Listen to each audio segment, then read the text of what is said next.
Hi, I'm Shari Blaukopf. It's a beautiful early spring day and I love painting spring. I'm sitting here in these beautiful gardens. I have my watercolor kit with me and I'm going to paint these beautiful pink tulips next to me. It's hard to decide where to start when blooms are in big masses like this. But I try to pick a tall flower to start with and then I move outwards from there. I look carefully at the edges. There's so many different kinds of edges on tulips, and I love the way the petals come out and open in the sun.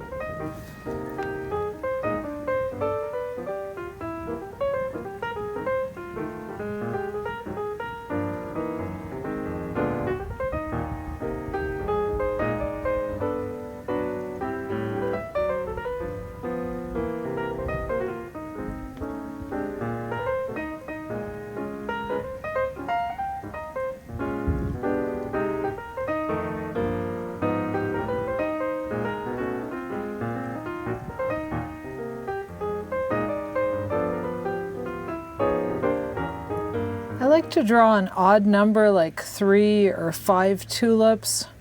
That makes a more interesting composition than an even number. So usually when I look at these, I kind of spot 3 or 5. But sometimes an extra one sneaks in. I also look at the negative space between each flower and the stems, and I try to fill that with leaves.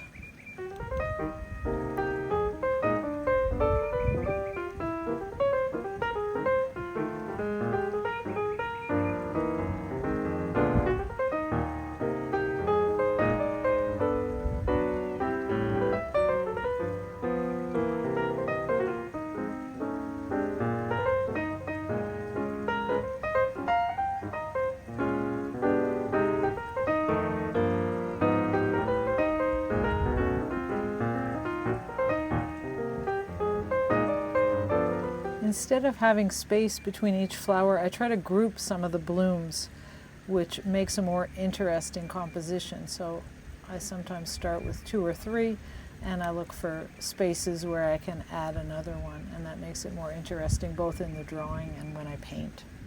The shape of a tulip is like an oval, and it's flattened at the top and the bottom. So as I'm drawing, I really look at the edges and what are the different edges and how can I make it more than an oval, and where do the little petals come out, and where do they end. And then as I'm drawing the leaves, I have some that are in front and some that are in back, which also gives a little more depth to the composition. There's wonderful movement in the stems, especially outdoors as the tulips sway in the wind. And after I'm finished my drawing, I like to make a frame on my sketch to give it some edges, and that's where my background will usually end. That makes it easier to paint.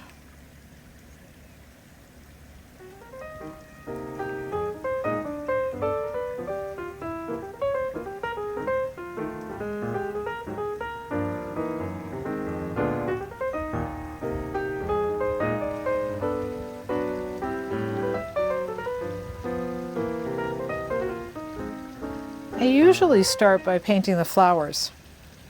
For these deep pink tulips, I use a mix of quinacridone coral and quinacridone rose and a little bit of alizarin in the darks.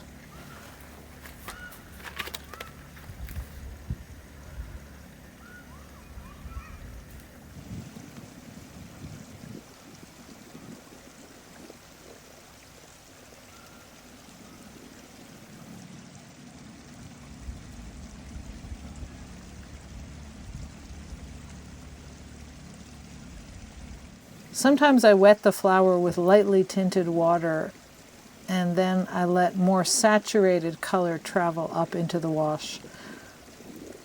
And while that's still wet, I add some darks at the base of each bloom, using a little bit of my deepest red, which is alizarin crimson.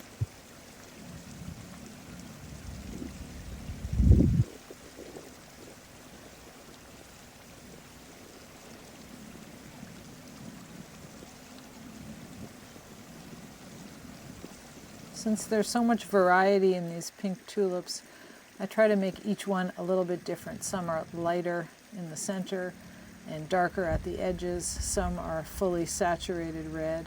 I just want to get a good variety of color and shape and texture on each one of these.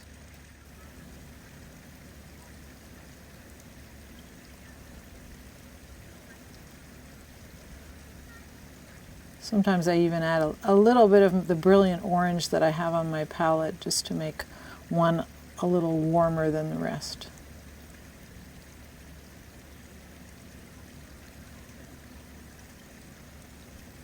The mix on my brush isn't too wet, so as I'm painting one flower, even though the other one next to it is still wet, they don't really bleed together. When I'm painting in the sun like this, the sun always also dries it quickly, so I don't have to worry too much about things bleeding together the same way they would when I'm indoors.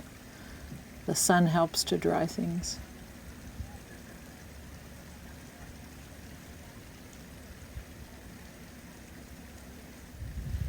If I'm lucky, I don't have to paint the tulips in many layers. I can just put one good wash that has all of the lights and darks, and then maybe just go back and define a few little shapes after.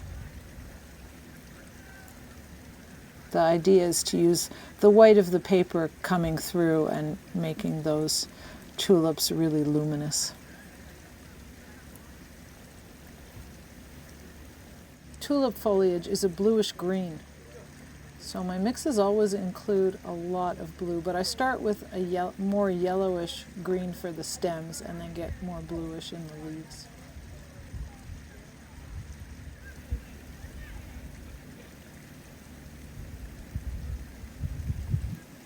Sometimes there's a little bit of red that bleeds down into the stems, but I kind of like that. That happens when the flowers are still wet.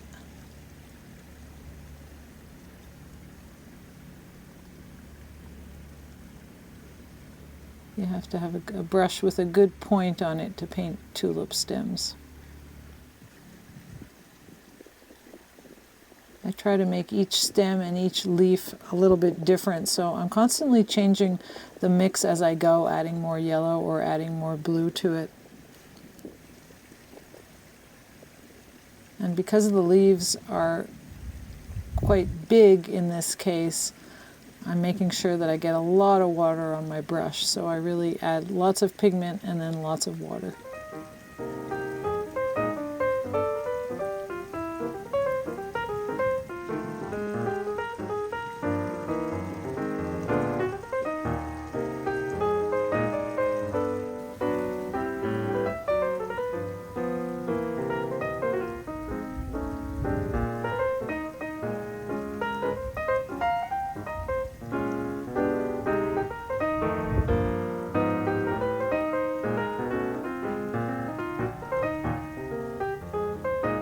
When I can see the water traveling down the wash as I paint, then I know I had a really good wet brush. And the wash is going to be really juicy.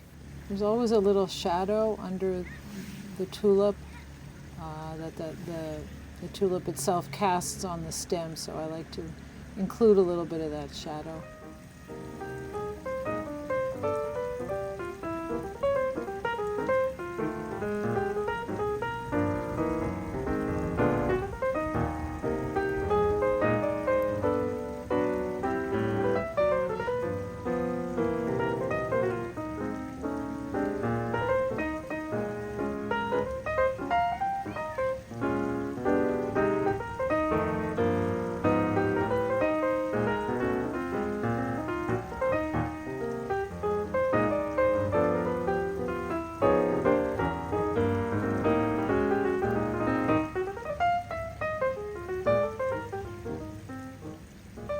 For leaves that are in the background or behind a foreground leaf, I try to make them just a little bit darker just to separate them. So I add a little bit more blue to the wash.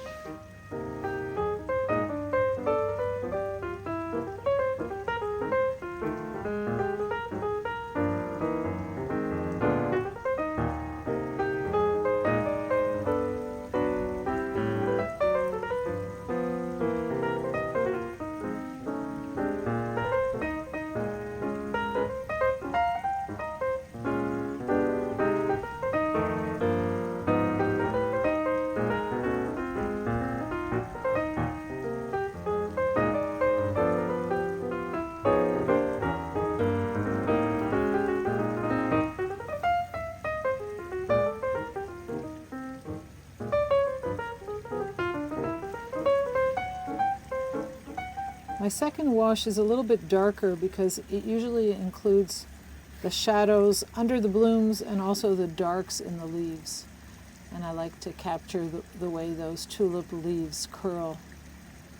So I go a little darker by adding a little more blue in that second wash.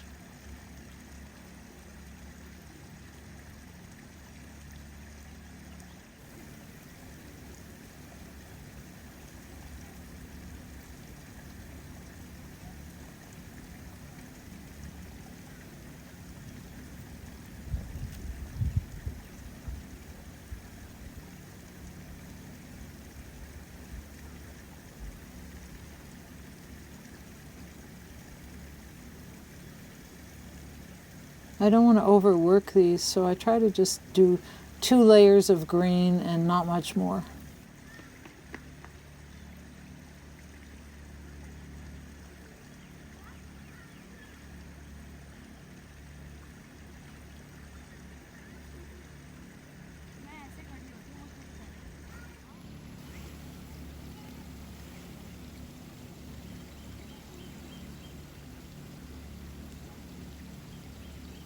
The tulips need a few more little details, so I mix up a little bit of dark, same reds as I used to paint them initially, but just with a little less water in them, and maybe a little more alizarin crimson, which is the darkest red that I have on my palette. And then I try to just show some spaces between the petals and some of the interior of the bloom, the dark interior of the bloom. I still want to retain some of the freshness, so I'm not doing too many layers.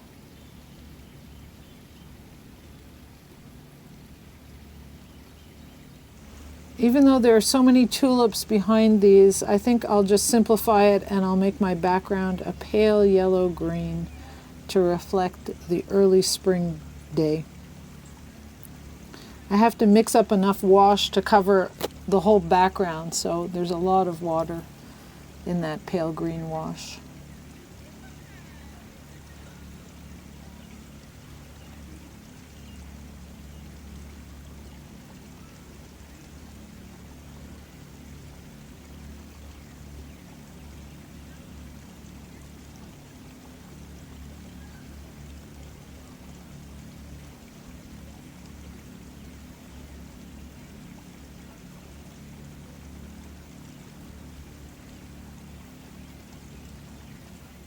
If my wash is wet enough, then I can work behind all of the tulips at the same time. So I try to get a little bead going down as I work, and then I can work across the sketch and then from left to right, and then come back and continue some of those washes down into the bottom. But I really have to have a good wet wash. And I think it's also going to be nice to have it a little darker at the bottom, so there's a little more blue in my mix as I work my way down towards the bottom. A little less yellow and a little more blue.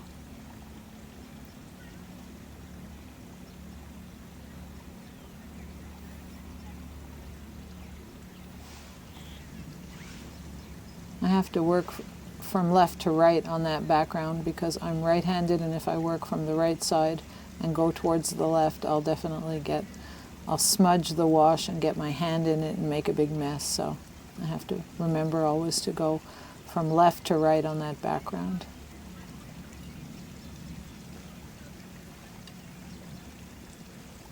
And as I get down near the bottom, I try to match the background color with the color of the foliage so that those lower leaves blend in with the background.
finished my sketch.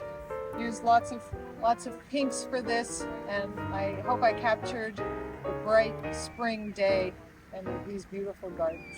Thanks for watching.